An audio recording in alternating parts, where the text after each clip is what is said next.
On today's episode of the Wild Party Podcast, my guest is Michelle Ye, founder of Hygiene Hero. Michelle's journey began in corporate America, where she held senior leadership roles before deciding to follow her passion for wellness and entrepreneurship.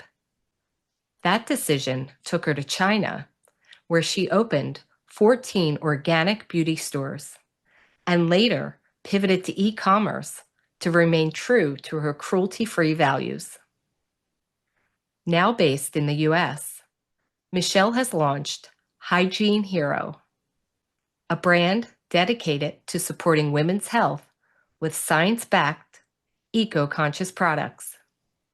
Inspired by her own experiences with menopause, Michelle is leading the way in creating intimate care and wellness solutions that empower women, break taboos, and put sustainability first.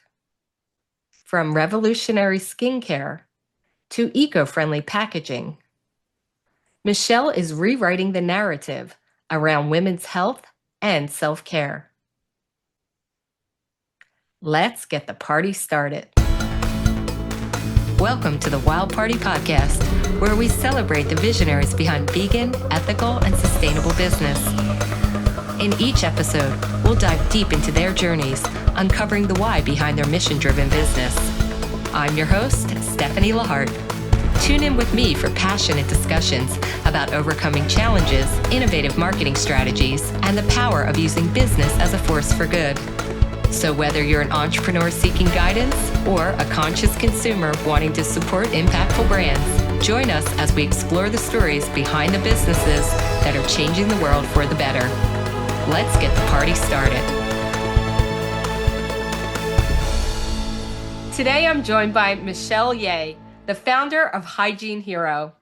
After 15 years in corporate leadership helping American companies expand internationally, Michelle pivoted her career to champion natural and organic wellness across Asia, opening China's first organic beauty store, and then later transforming it into a cruelty-free online e-commerce store. Now in 2020, she launched Hygiene Hero in the US to bring clean beauty principles into the hygiene category and sparking important conversation about women's health, self-care, and sustainability. I have so much to talk to you about today, Michelle. I don't even know if 40 minutes is going to be enough. This might be the longest episode ever. I hope you have time. With that said, Michelle, welcome to the show. Thank you, Stephanie. It's my pleasure to be here. And I am very excited to share my experience. I have so much to talk about. I have so much to share. So fire away. I really know it's going to be a great show when I start having a little pre-chat with my guests and we already start talking about stuff that I'm like, oh, wait, this is going to be so good for the show. I mean, between the animal advocacy, the cruelty-free, your journey, the fact that we've both gone through menopause. I mean, girl, we could be talking all day. Yeah, that's right. But let's just backtrack a little bit because you are truly an entrepreneur at your core. You've started several businesses. Now, as I mentioned in the intro, you started in corporate America and, had a very long and successful career. And at some point you decided, you know what, I'm going to go launch my own business. And not only that, I'm going to do it in China. So take me back, like what was happening in your life that you first decided, I'm going to launch this beauty care brand in China that turned into 15 physical stores. I mean, 14. 14. Oh, sorry, 14. Yeah. 15's too much. But I mean, what was going on then that you decided you wanted to launch your own company after, essentially working for someone else in corporate America? Actually, growing up, I did not have that dream. It was not like I was born to be an entrepreneur. But after spending so many years in corporate America, and I discovered that I was actually a creator. I have so many ideas but we couldn't execute because the bureaucracy or the company was too conservative. And I started to have that itch. So I learned a lot from corporate America, good habits and bad habits. We can talk about later. There's a kind of challenging transition because when you work for a big company and you have all the resources at your fingertips, you get spoiled. You have no idea what it's like to be on your own completely, right? But I had that itch starting like late 30s. And because I think you know enough to be dangerous, and then but you feel like you did not feel that sense of fulfillment, from corporate. So that's when I say, okay, I think I needed to make a change. But that's also when my husband got an overseas assignment. He was in Silicon Valley, and he was sent to China. He's from Croatia, by the way. He didn't speak a word of Chinese. So I really wanted him to learn Chinese culture and Chinese language. I grew up in Taiwan. And so we also speak the same language, Mandarin. So I said, let's go for it. And I was ready to quit my job. I said, this is a perfect, opportunity for me to quit my job. But unfortunately, I wasn't successful in quitting my job. My CEO set up a China office just for me to continue working for them. It's like a trap, like all the really fancy, car allowance, housing allowance. Like it's a jail, basically. You didn't want to leave. And so I stayed another 2 years. And after that, I said, okay, this is enough. I think expat life is great, but I wanted to do something on my own. So I quit when I was, I was overseas assignment in China. And then I started a organic beauty lifestyle store. It's like one of the first kind its own in China. They've never, I mean, organic food was very new at that time. Organic beauty, it was unheard of. So that's another lesson that we can talk about. Like, how do you not let your own enthusiasm cloud your own judgment, And then I was very surprised. I said, this is like a passion project. I went in, and I I did not know that I will find people were interested in the business right away. So we actually found franchisee outside Shanghai to open 10 stores, and I have my own stores, 4 stores of my own in Shanghai, and grew quite quickly, even though it was quite early. And later I discovered I like to be like a pioneer in many things. So there's a lot of risk involved because I think it's very difficult when you transition from corporate to startup, and also from a totally different channel. I was in direct selling to retail, so I learned so many things and so quickly. But essentially, it was a more like a lesson learned in my career, because there are so many regulations in China that was changing, animal testing and all that. I'm an animal lover. So I eventually shut them down and transformed them into e-commerce. Yeah. So Okay, so for people who aren't aware, for products to be sold, products that humans use to be sold in China, they have to be tested on animals. That's the regulation, right? that was then, and then in recent year they loosened it, and a lot of general cosmetic didn't need to go that. But if you are like hair dye or special cosmetics, you still have to go through animal testing. But I started this company in 2010, like really, really early, and called Green and Gorgeous, and is basically a chain of beauty store that only sell natural and organic cosmetics and lifestyle products. And so then again, I said I was really early. That's why the regulation, the consumer weren't entirely ready for me. But given all these obstacles, I was still able to open quite a few stores. But it was a more personal decision, and also family decision. We think like we spent enough time. We spent 11 years in China. We said, okay, let's move back. And that's when we moved back in 2018. And then 2 years later, I launched Hygiene Hero, my own brand. Mm-hmm. So are you still involved with the beauty store in China, or did you sell So that? we shut them down into e-commerce. So right now, I still help some European brands manage their e-commerce stores. So I still have a small team that managing that business, but it does, I don't need to be there. I really kind of remote control it. Mhm. Great. Okay, so then you move back to the US and now you have launched a successful business. You're back in the US and you look around and you say to yourself, I'm going to launch a new business. How did you land on specifically women's health and wellness and let's say sexual intimacy and care? Yeah. It was actually a long self-discovery because from my Green and Gorgeous experience in China, I realized like I mean, there are three things you must have to start a business. And all these three things have to align for you to make it. The first thing, you have to have the right people. Okay. The second thing is you have to be at the right place and at the right time. And I feel like I was missing at least two of them in China, right? So it's really difficult. But here I feel like I'm very, very fortunate. I have a very supportive husband who retired from Silicon Valley. During pandemic, he was ready to relax, and I said, "You don't look busy enough. You come help me." And then he's trapped. Originally, he's doing part time. Now he's busier than me, in charge of operations and logistics and finance, and because we're growing so much, and he actually became busier than me. And I think having the right support system is so important. The second thing is that I feel like if I'm back in the right place. Um, Honestly, building a brand in the US, I felt is easier than in China. Why? Because China, I feel like a lot of things is very transactional. So it's about today. It's not about long term. So building a brand for today is very difficult. It's commercial transaction. You pay this influencer $10,000, they do a post, and then they ask for a huge discount for their followers. So at the end of the day, you don't make money from that transaction. Hoping you've done enough of these transactions to build a brand long term. But a lot of time it's so volatile.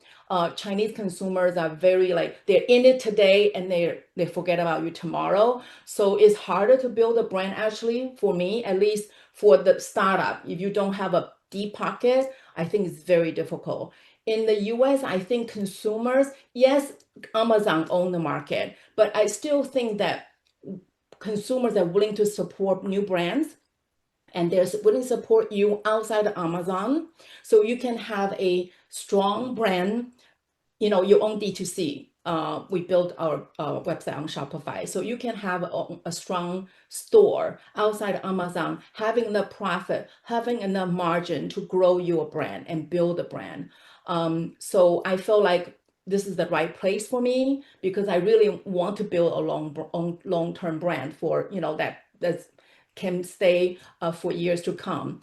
And then at the right time, because I hit menopause several years ago and I was so discouraged by the limited options that we are offered. I went to my gynecologist. It's not the current one, but because I know she follows, I want to make sure that she doesn't think I'm bad mouthing her. But anyway, my previous gynecologist, I said, like, look at me. I at that time I was 51. I said, I have experiencing all the symptoms. I need help. And she said, do you want to so she pointed me to a few links for lubricants. And then I said, do you want to, and then she said, do you want to go on HRT? So the only two options that honestly is a very personal choice. I haven't done the HRD thing because I have three sisters and two of them have breast cancer. So I kind of err on the caution side. That's a few years ago. Now there are more and more study talking about it's safer, than was, previously, I guess, communicated to the women. So I did not like either option. So I said, I'm really, really kind of stunned by limited options by for this many people. I think like I can't remember the statistics, like 56 million women are in menopause in the US alone. I just couldn't believe it. So I said, you know what? there's so many beautiful skincare brands out there, and there's so many beautiful makeup brands out there, and a lot more natural and healthy options there. So I don't really need to go into that, to service the market. I want to serve the underserved, and that is me. So that's when I decided, okay, I think intimate care is probably the right way to go. But because of the pandemic, or the first 2 years, we sold way too many hand sanitizer. We had to pivot, and so we got distracted. But only 2023, I launched the first intimate care product called Private Bar, because I grew up in a tropical island, Taiwan, and it's hot and humid. And when you're young, you wear everything tight, right? So you end up getting all these infections down there. And my mom at that time, she did the best she knew. She gave me all these feminine washes full of toxic and chemical and so harsh. And so it threw me into this vicious cycle of killing all the good bacteria along the way. And so I had this vivid memory of these pains when I was growing up. So when I came here, and as I get older, I realized, oh my God, this is so wrong. And I still couldn't believe those are the market leaders in the shelf, on the shelf in the drugstore in the US. I said, this is so wrong, and I have to do something about it. So that's why I launched Private Bar. It's like a gentle feminine wash. It's a solid form, so there's no preservative needed and no plastic. So I'm also very much a eco-conscious person. So everything I do is like either no plastic or minimal plastic. And then 2014, 24, I I I said, okay, let's figure out something for vaginal atrophy, because a lot of women who gave up sex because the pain. That vaginal atrophy is basically, as we grow older, like our facial lips, they get thinner, right? They lose all the collagen, the skin protective layer is lost, and then our skin become very thin. The same thing for our lower lips. I call them lower lips, because it's basically our labia. It's the same thing. So when they have intimacy, they actually become very painful.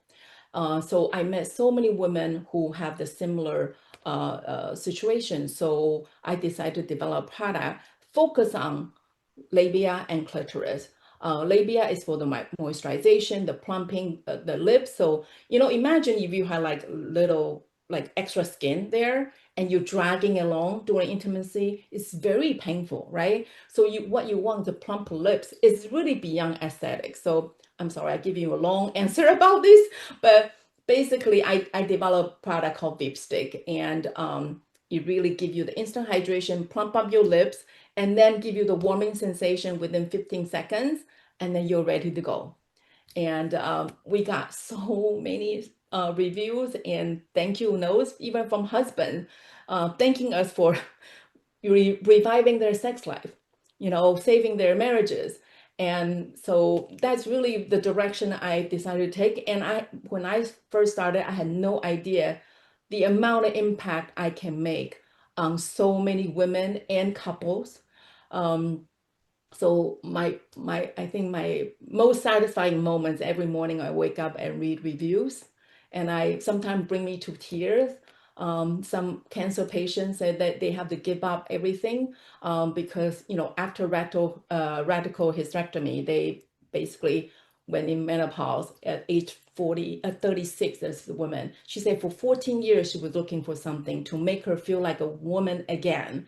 Ointment, ingestible, topical, anything. She said, you name it. I tried them all. After I found lipstick, I threw everything away. And then when I was reading it, I was like, my tears are streaming down my face. I said, oh my God, I'm just really, I found myself in the right mission for my career. At the age of 58, I just turned 58. I really feel like this is the best time of my life. Well, I love hearing that because I am right behind you, Michelle. I am 55. I understand everything you're speaking about.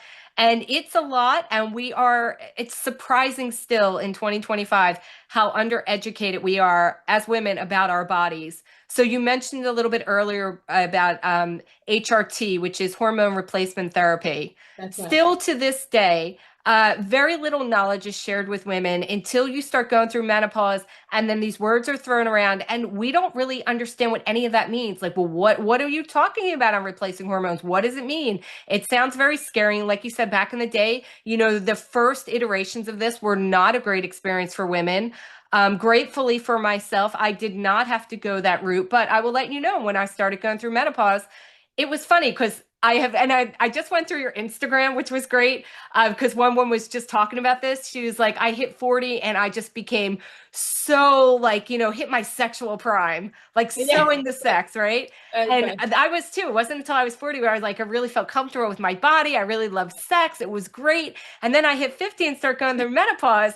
And all of a sudden, I'm experiencing unpleasurable feelings. Not that I didn't want sex, but you have dryness. You have different, things That's going on. You're like, wait, what is happening here? And so, of course, go to my doctor. And again, same as you, like, well, you can use this lube. And I tried a couple of prescription things, stuff off the shelves. It was all horrible. Every experience, I'm like, this is disgusting. I feel very unsexy. Now I really don't want to have sex.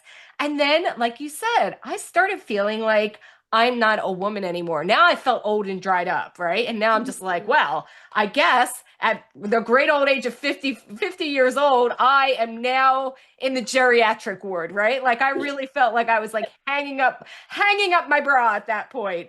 So I had been on a journey myself, just like you, like there's gotta be better ways, right?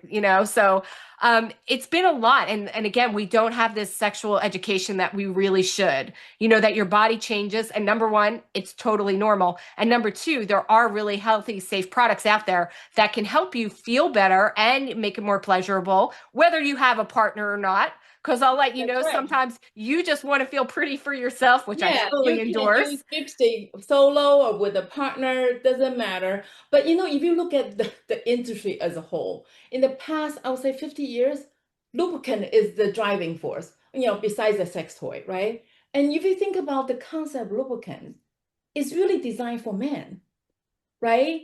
I mean, they create a mess down there, right? And then make it easier for them. It doesn't elevate your experience. At best, it really just reduces the discomfort because of the friction and all the, burning sensation. So you try to avoid that. Does it really elevate our intimate pleasure? No, it doesn't. It's really designed for them. So I was shocked because in my 40s, it was the first time I used lubricant because I didn't need that before, right? And I used it when my husband, I said, I read the ingredient, I said, oh my God, I used it once, I tossed it. Being Asian, I never toss anything away unused. We are very frugal, right? So for me to toss something after one use, that means really horrible. I read the ingredient, I said, why, if I spend so much time and money taking care of my face, why would I put something like that on my most delicate area, right? So that's like so counterintuitive for me, and I was so shocked. I was so shocked. So and then I did a more research. I said this is wrong. There's definitely a underserved area that women really need. So that's when I went full in. Yeah. And you just said it's like you didn't need lubricant before. I'll tell you right now, I needed lubricant my whole life because I've always used condoms. And Mm, you always need lubricant with condoms. Always. I don't care right, what age you are because right, like you said there's a lot of friction. So I have been on the lubricant journey for a long time. And like you said, it's always messy. You're always like, what is this? And all that lubricant ever was created for is harder, faster. Harder, right. faster was it. That's Right? It right. didn't, first of all, it always smelled like a chemical mess. It never smelled good. Even the ones that they were like, oh, it's flavored. I'm like, that's disgusting. Right, Like, I right, don't even want to put that in my mouth, let alone my, punani. I mean, what right, is going on here? right, So right. that was the thing that I really loved when I started really looking at your products after I was introduced to you online and looking at your products and everything, that you really did a lot of research to find out what is the best ingredients that I can use that are not only going to give us the desired effect, of feeling, more lubrication, gentle warming, just, a pleasurable experience, but also be really good for our bodies. Because I know your products, especially it's the V stick, I think, goes Right, into the moisturizing aspect. Girl, right. listen, I'm telling you, I've been all over your Instagram. I'm pretty much a spokesperson for your brand at this point. I know so much. But I love that. I'm like, I love the fact that there would be a product out there that's actually good for my skin, moisturizing, can also make it feel better for sex with a partner or just for with myself. Because That's if you right. are using any kind of sex toy, ladies, you also need to lubricate. Right, Um, right. so tell me a little bit then about the product formulation when you decided you wanted to do this, how you were able to put together these ingredients that would be good for a woman, for her body, and what's your take on using condoms with them? Are they all condom friendly? Because this girl is using her condoms. Right, right. So, latex condom is probably not the best idea, even though we are very different from lubricant. You only need to use, I have one right here. You only need to use, this is our tube, okay? You only, pretending this is your labia, okay? This is four swipe, oh, sorry, four swipe, and you only need a little bit, and then massage for 15, 20 seconds, and you're ready to go. You'll feel the warming sensation, boosted blood circulation. The whole concept Viagra, is boosted blood circulation down there for men, right? It takes what, 30 minutes to take effect. This takes 20 seconds. And because, you know why? Because our clitoris had 10,000 nerve endings. Men's penises only have 4,000 nerve endings, but they have twice as many orgasms than we do. So that tells you that we're not utilizing what God gave us, correctly. So I created the Veep stick to focus on the labia and clitoris. That's where it matters the most. Lubricant is like you squirt out so much and create a mess, and it doesn't really target you the most important area, which is our clitoris and labia. And so when I look for the formulation, the formulation is so well thought out because I came from skincare background, so you're not gonna see any lubricant claiming they have all these anti-aging, antioxidant ingredient for your lower lips. I created this because first and foremost is women's intimate health. Okay, so your intimate skin has to be cared for first, and that's the first priority. And then the stimulating effect, okay, the arousal effect has to be gentle enough and also fast enough.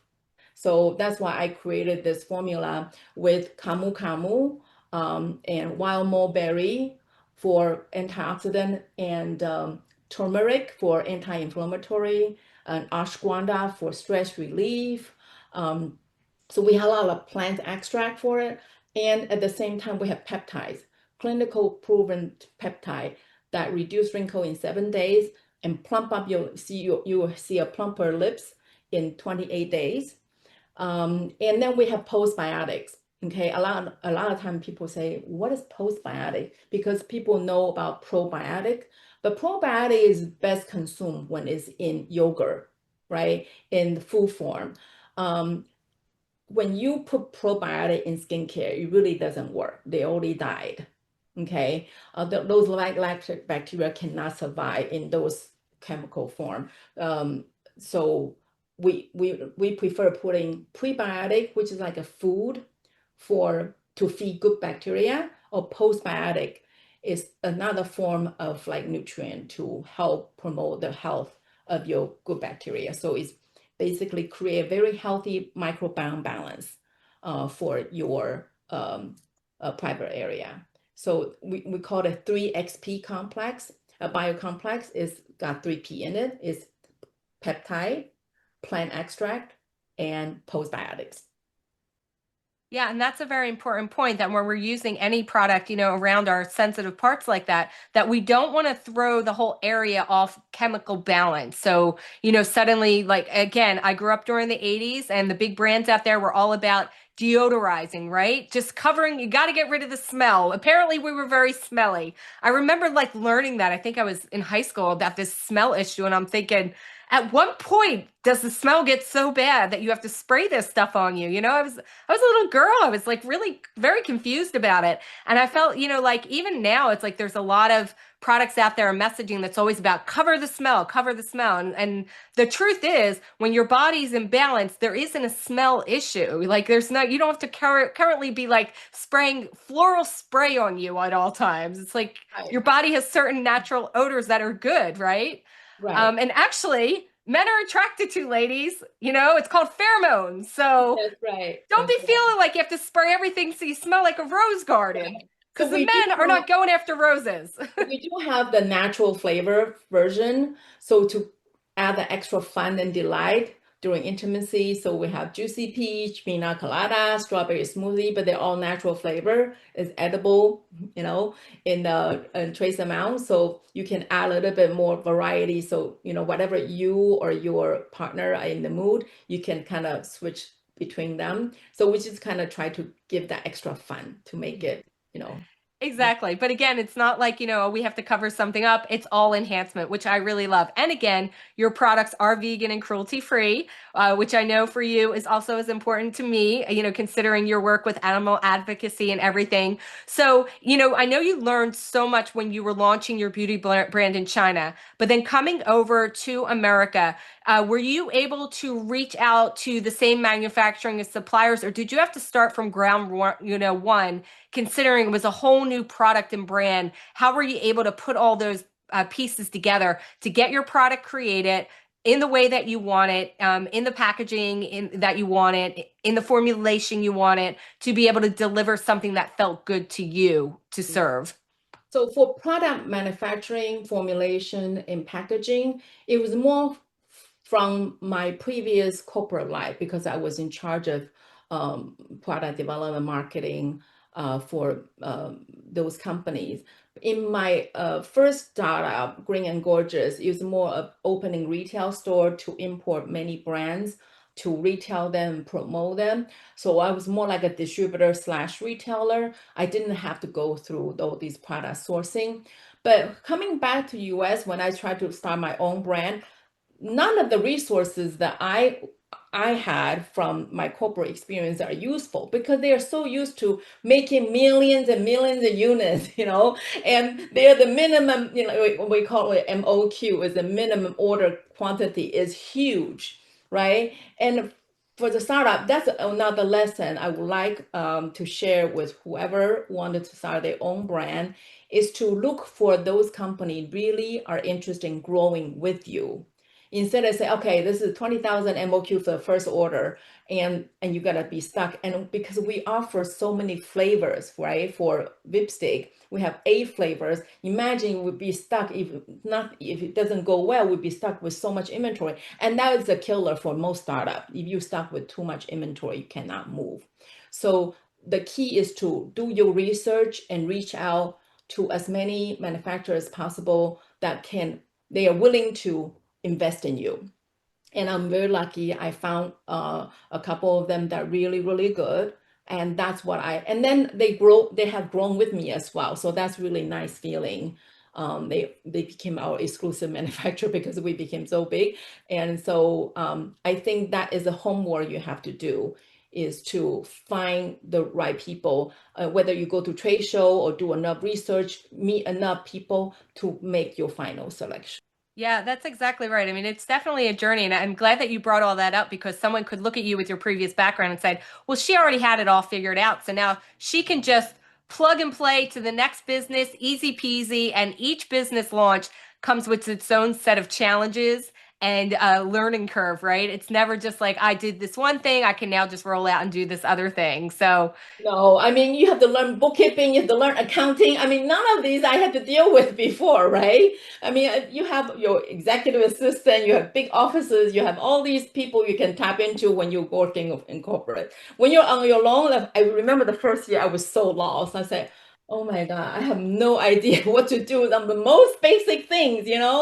So sometimes those corporate experience actually cripple you because you think you know, right? But you actually didn't. But if you're coming from the building from the ground up with no corporate experience, maybe you're more grounded, right? So there are a lot of pros and cons coming from corporate. Right. And also, just learning about what's new and evolving. Like you had mentioned earlier about some of your products coming in bar form. I love everything in bar form. Like I don't want to buy anything now that is not a bar. I'm such a convert. I've Thank even like just you. started using regular bar soap. I don't use any hand soap in a bottle. I love bars so much. And I I thought to love myself, you for that. Thank you so well, much. I mean, it's funny because I thought to myself, we started here and then we moved to everything had to be in a pump in a bottle. And I'm like, oh no, we can go back to the bar. I Just mix love with that bars water. disappear and then they're Yeah, gone. And I'm like, it's so, yeah, and they're easy to travel with. yeah. So tell me a little bit then about your packaging, your sustainability commitment, because I know it's very important to you too. But again, in certain parts of our packaging of our products, we do need to use plastic. We need to use certain things. So how are you navigating all that between I'm just going to make everything a bar, but hey, if I want to make a spray, it can't be a bar. So how do you navigate all that to stay true to you, but also be able to give people the kind of product that they need? Yeah, so far the only exceptions I made is for our Super Mist. Our first product was hand sanitizer because they have to be handy. They have to put in the car in your purse. So that's the only plastic bottle we ever actually made. Even for our oil, we also use glass bottle. Uh, but again, the only exception we make is the cap. The cap is plastic. And if you look at our deodorant's all paper too. Okay. And there's no plastic here. And then our Veep stick, the only part is plastic is this part. The rest is outer tube is paper. This is plastic because you need to be able to wipe it clean after each use for hygiene reason. So we made that compromise here. So there are a lot of, you know what, people will be so surprised that plastic tubes are actually cheaper than paper tubes. Okay, they're much easier to make. Paper tube actually involve a lot more human labor. So it takes a long time to make. Every time I place an order, it take 35 days. Besides shipping, plastic is instant. They can make 10,000 just like that and much cheaper. So a lot of people don't understand it. They think, all these fancy stuff is more luxurious. To me, eco-friendly, being able to avoid plastic waste is a luxury, and that's my criteria all along. So my journey is a bit more challenging when it comes to sourcing and product design. But even for our newest product, like a super, we call it Be Fresh and Go. Um, uh, Cleansing mist is basically where you can spray your vulva, when you're changing tampon or when you after workout or pre-intimacy or in after, post intimacy, you're too lazy to get up to shower or rinse yourself off. You can spray it and wipe it with a clean tissue and go back to sleep. So this is the concept, but it's also in glass bottle. But I provided we call it petite optimizer. So you basically have a refill bottle that doesn't, is a forever refill. So every decision I make when it comes to procurement and sourcing is especially more challenging. We have to be more mindful to stay true to our philosophy and belief. We really think that we can um, give our best self-care, the best self-care while, being gentle to the mother planet, right? That's a great way to put it. And I've had this conversation with many previous guests where we were always looking for to lessen our impact. And sometimes that does mean we're still using plastic or we're doing this. But then again, like you said, the paper model actually took more labor, more this and that. So is that actually more eco-friendly or is it really more? So there's always that kind of trade-off. Like where do we lessen our impact? How much can we lessen it? Obviously, like you said, with oils, you can't put those in plastic packaging. It has to be in glass because oils degrade plastic, so many people don't know that and they're like, well, I'm not going to use plastic anything. Well, I news for you. Oils can't be in plastic anyway. So, that's a whole nother conversation, but I love that it's something that you as a business person and as a company are really taking into account when you're trying to create new products. instead of just making the fast buck, you're like, okay, what can I really create that people need? And how do I create it so I'm not And, constantly and taxing the going back environment? to your point about loving the bar, the reason why bar makes sense is that it has no water. When you know water, you don't need plastic. You don't need a container, right? It's solid form. So a lot of times that the decision on formulation is critical because you impact your packaging decision. They go hand in hand. You cannot just say, I have the most luxurious, non-biodegradable ingredient, and they go into the ocean and then pollute, right? And then it require all these fancy packaging. So you have to go hand in hand. So when you decide what product form, what formulation, it's going to impact how much plastic waste you're going to have to generate. Yeah, there's so much to consider. And not only that, one of the most important things when you're starting a company or a product is like, what am I going to call it? So tell me, where did the name Hygiene Hero come to play? Because at that time, during pandemic, hygiene is a very high in our awareness. And also, hygiene, maybe is the stubborn side of me. Hygiene somehow in the West has a negative connotation, right? So, oh, that's not very hygiene.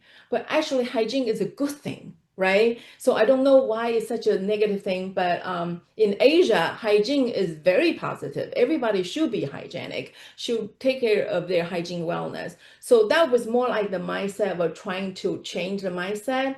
It definitely is not recommended, okay? Because it's not something I would recommend for startup because you want to make it easier. And I also another lesson I learned, you probably don't want to name yourself in during the height of pandemic, thinking that's gonna be the new normal, right? So, so but I still think hygiene wellness is a very important part of our life, and I'm hoping that we can raise awareness about feminine hygiene. And honestly, I went into it thinking I was going to take care of intimate care. I wasn't planning to go into sexual wellness. It's only 18 months down the line, I realized, okay, this is something I really need to come up with because I hate all the options that was offered to me. And why do I call it hero? It's because I wanted every woman to feel empowered, to be hero of your own life in your own way, whether it is sexual empowerment, uh, or empower yourself to make the best decision for yourself, for your hygiene, for the planet Earth. I feel like every decision we make in our daily routine actually can help you become a hero of your own. There's so many trivial things that we do that actually is detrimental and has a long-term impact for our planet. And I kind of want to make people feel like they're empowered to make a change, make a difference in their own life and in on the planet. So that's why I combine the two concepts into the brand name called Hygiene Hero. And also, I think that maybe it's because I didn't want to be like another intimate care sexual wellness brand that's very super feminine, but I wanted to somewhat different to make it a more lifestyle brand versus just kind of like sexy and feminine type of brand image. That's what I was shooting for. Yeah, and you know what? I got all of that from your products. And like I said, looking at your website and your Instagram and everything, I could feel all of that messaging in there because when I first heard the name, I loved it. And here's why, because you're exactly right. In the US, the word hygiene has a very negative connotation. And I'll tell you why. Because when people bring up hygiene, they immediately think you are dirty, there is something wrong with you. Like if you're talking about hygiene, that means you don't know how to keep yourself clean. And that means that you are a person that is, experiencing problems, right? Right. It's always in the negative It's context, always right? It's negative, so weird. always. And then that of course shuts down the conversation. It makes you embarrassed. It makes you not want to ask questions.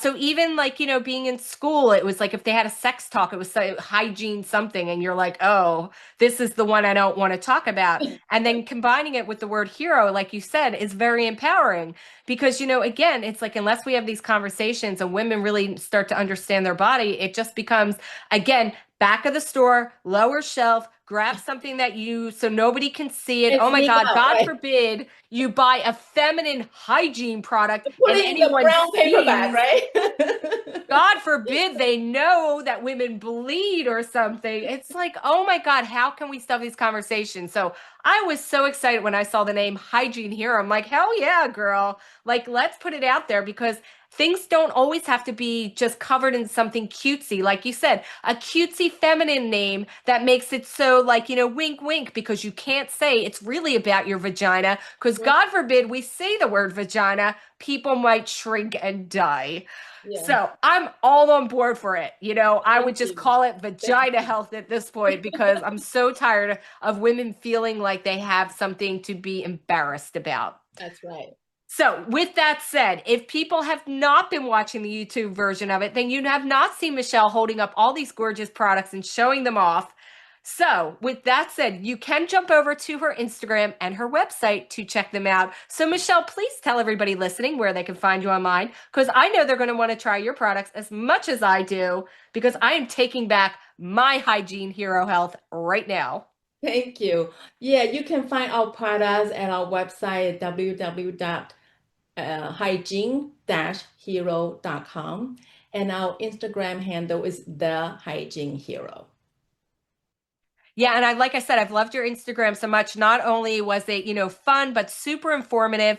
And you yourself, I mean, you've done a lot to really go out on the speaker circuit to really talk about women's wellness and care. So tell me, why is that so important to you? And maybe where can we find you in the future if we want to see Michelle speak in person?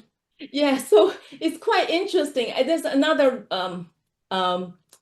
story I would like to share with your audience is don't get discouraged. When something seems gloomy or small, they can lead you to something great and big. I went to a health spa, a very exclusive health spa in San Diego, California, this spring. And this spa was visited by Michelle Obama, Oprah, Gwyneth Paltrow, all these celebrities. And, they treat me very nicely, because I'm a speaker, all these chauffeur pickup and all that. And because they're so exclusive, they're only 30 like I wouldn't say cottages, villa, okay, individual villa. So they're only, I don't know, 30 to 50 guests.